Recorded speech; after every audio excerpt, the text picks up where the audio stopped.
నమస్తే, welcome to our channel. నేను మిషాల్ని. YS Vivekananda Reddy గారు హత్య కేసుకు సంబంధించి ఇప్పటికీ అదైతే ఒక కొలిక్కి అయితే రాలేదు. మరి అది ఒక కొలిక్కి రాకముందే సతీమణి సౌభాగ్యం పేరు మీద ఉన్న భూములు వేరే వాళ్ళ పేరు మీద బదలాయించారని మనకు వస్తున్న సమాచారం. అసలు దాని వెనుక కారణం ఎవరున్నారు, ఎవరెవరు దీనికి సంబంధించి ఉన్నారు, ఇలాంటి అంశాలను చర్చించే స్టూడియోలో ఉన్నారు ప్రముఖ రాజకీయ విశ్లేషకులు అంకంరావు గారు ఉన్నారు. వారిని విషయాలను తెలుసుకునే ప్రయత్నం చేద్దాం. నమస్కారం సార్. నమస్తే అమ్మా. వివేకానంద రెడ్డి గారు హత్య కేసుకు సంబంధించి ఇప్పటికే ఎన్నో కీలక మలుపులు అయితే జరుగుతుంది. కేసు అయితే ఇప్పటికి ఒక కొలిక్కి అయితే రాలేదు. కానీ ఆ సతీమణి సౌభాగ్యం అన్న ఆమె పేరు మీద భూములు ఉంటే వేరే వాళ్ళ పేరు మీద బదలాయించారని మనకు వస్తుంది. దాని వెనక కారణం ఎవరున్నారు సార్? దీని మీద స్పందన ఏంటి? ఇక్కడ ఎవరున్నారు అనే దాన్ని తీసి పక్కన పడేస్తే 2006 ఫిబ్రవరి 17వ తారీఖు నాడు ఆమె ఆ భూమి కొంది. 4 సర్వే నెంబర్లకు సంబంధించి ఆమె కొన్నది 7 ఎకరాల 3 సెంట్ల భూమి. అది అయితే 2006లో ఆమె కొంటే 2022 వరకు ఆమె పేరు మీదే ఉంది. ఆ తర్వాత మారింది. ఆ తర్వాత మారిన వివరాలు కనుక మనం చూసుకుంటా ఉంటే గవర్నమెంట్ ఎవరిది ఉంది ఒకసారి ఆలోచించండి. తహసీల్దార్ మాధవ కృష్ణారెడ్డి, అక్కడ సగిలి వెంకట సౌభాగ్యలక్ష్మి, భర్త పేరు గంగిరెడ్డి అంట, ఆమె పేరు మీద బదలాయించేశారు. అంటే ఓ వివేకానంద రెడ్డి గారి కుటుంబానికి సంబంధించి సతీమణి పేరు మీద ఉన్నటువంటి భూమిని వాళ్ళు మార్చి వేరే వాళ్ళ పేరు మీద పెట్టారు. అంటే ఆ కుటుంబం మీద ఆర్థికంగా వాళ్ళని ఏ విధంగా దెబ్బతీయాలో వాళ్ళందరూ అనుకొని చేశారని స్పష్టంగా ఇక్కడ అర్థమవుతా ఉంది. అది పులివెందుల మండలంలో సౌభాగ్యమ్మ గారి పేరు మీద ఉన్నటువంటి భూమినే ఆ విధంగా చేశారు. అంటే వైఎస్ వివేకానంద రెడ్డి గారి విషయంలో మనం ఇంకా కొత్తగా అనుకోవాల్సిన పని ఏమైతే నాకు కనపట్ల.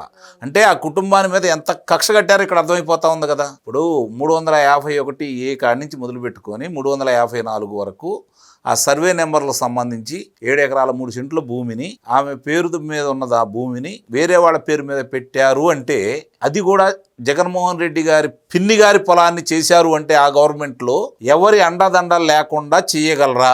అక్కడ వేరే వాళ్ళు ఒకవేళ ఎవరన్నా చెప్పినా కూడా జగన్మోహన్ రెడ్డి గారికి సంబంధించి వాళ్ళ పిన్ని గారి ఆస్తుల్ని ఈ విధంగా చేస్తున్నారు అంటే వాళ్ళకంతా ధైర్యం ఉంటుందా? ఇది ఆలోచించుకుంటే తెలిసిద్ది వాళ్ళు కావాలని చెప్పి ఎలా చేస్తున్నారని.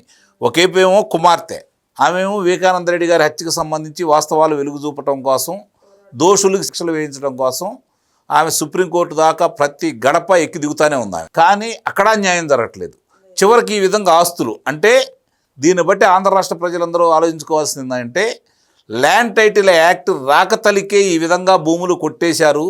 ఇప్పటికీ 3 లక్షల పైచిలుకు దరఖాస్తులు భూ వివాదంలో ఉన్నాయి. అంటే వాళ్ళు ఏ విధంగా ముందు నుంచి ఎంత ప్రణాళిక వేశారో ఆలోచించుకోవాలి. మళ్ళీ కనుక వాళ్ళు వచ్చి ఉన్నట్టయితే ఇప్పుడు ఈమె భూముల్లాగానే మిగిలిన వాళ్ళ భూములు ఆస్తులు ఎవరికి నాకు తెలియదు. వాళ్ళ పార్టీలో కూడా ఎవరన్నా మెతగ్గా ఉంటేనో వాళ్ళకి ఎదురు తిరిగి మాట్లాడే వాళ్ళు ఉంటేనో అలాంటి వాళ్ళ భూములు కూడా ఇదే విధంగా తయారయ్యి ఉండేవి.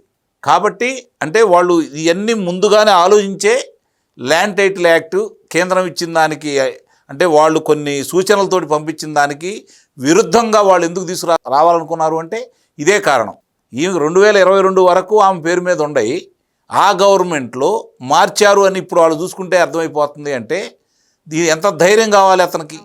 అంటే ఇది చాలా స్పష్టంగా వాళ్ళు ఆ కుటుంబం మీద వివేకానంద రెడ్డి గారి కుటుంబం మీద ఏ విధంగా కక్ష తీర్చుకుంటున్నారో ఒకసారి ఆ ప్రాంత ప్రజలు ఆలోచించుకుంటే చాలు. వాళ్ళకి అర్థమైంది. కాబట్టి మొన్న జరిగినటువంటి ఈ పులివెందుల జెడ్పీటీసీ ఉప ఎన్నికల్లో ప్రజలు విస్పష్టమైనటువంటి తీర్పు ఇచ్చారు. కాబట్టి ఇవన్నీ కూడా ఇక వాళ్ళు ఏం చేశారా ఏం చేస్తారా అనేది తీసి పక్కన పడేస్తే చేసిన అరాచకం మొత్తం ప్రజలకైతే అర్థమైపోయింది. ఇప్పుడు ప్రజలు ఏం కోరుకుంటున్నారు? వివేకానంద రెడ్డి గారి హత్యకు సంబంధించిన వాళ్ళ ఎవరైతే ఉంటారో నిందితులు వాళ్ళకి శిక్షలు పడాలి. అలాగే ఆ 5 సంవత్సరాల అతని పరిపాలనలో ఇలాంటి అధికారులు అలాగే వాళ్ళ నాయకులు చేసినటువంటి అన్యాయాలకి అక్రమాలకు సంబంధించి చట్టబద్ధమైనటువంటి శిక్షలు వేయాలని అయితే వాళ్ళు మనస్ఫూర్తిగా కోరుకుంటున్నారు. దాన్ని అమలు చేసే విధంగా కూటమి ప్రభుత్వం కనుక ముందుకి వెళ్తుందని అయితే నేను భావిస్తున్నాను. వెళ్ళాలని కూడా కోరుకుంటున్నాను.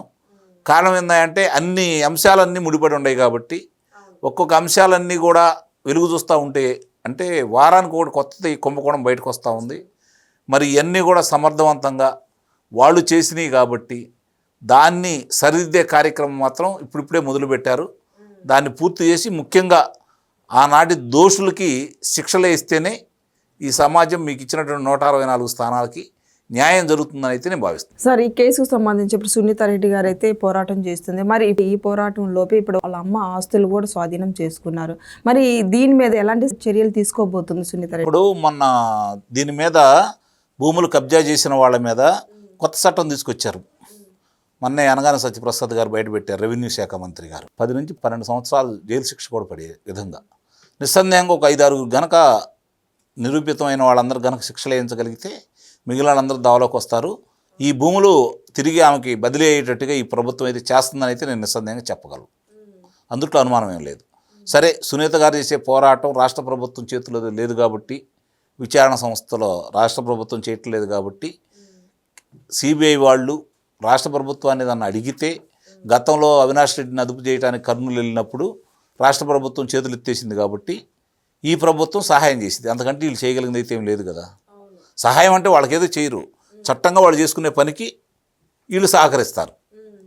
వాళ్ళలాగా కక్షపూరితంగా అయితే వ్యవహరించరు కాబట్టి అలాంటి చర్యలు వాళ్ళు ఏదైనా తీసుకుంటే, నాకు తెలిసి వాళ్ళే తీసుకునేటట్టయితే కనపట్ల. మొన్న సిబిఐ వాళ్ళు ఇచ్చినటువంటి దాన్ని చూసుకుంటా ఉంటే, సిబిఐ కోర్టు ఇచ్చిన దాంట్లో చూసుకుంటా ఉంటే ఇంకా జగన్మోహన్ రెడ్డికే అనుకూలంగానే ఉందని చెప్పి అయితే మనం భావించాలి. Thank you sir.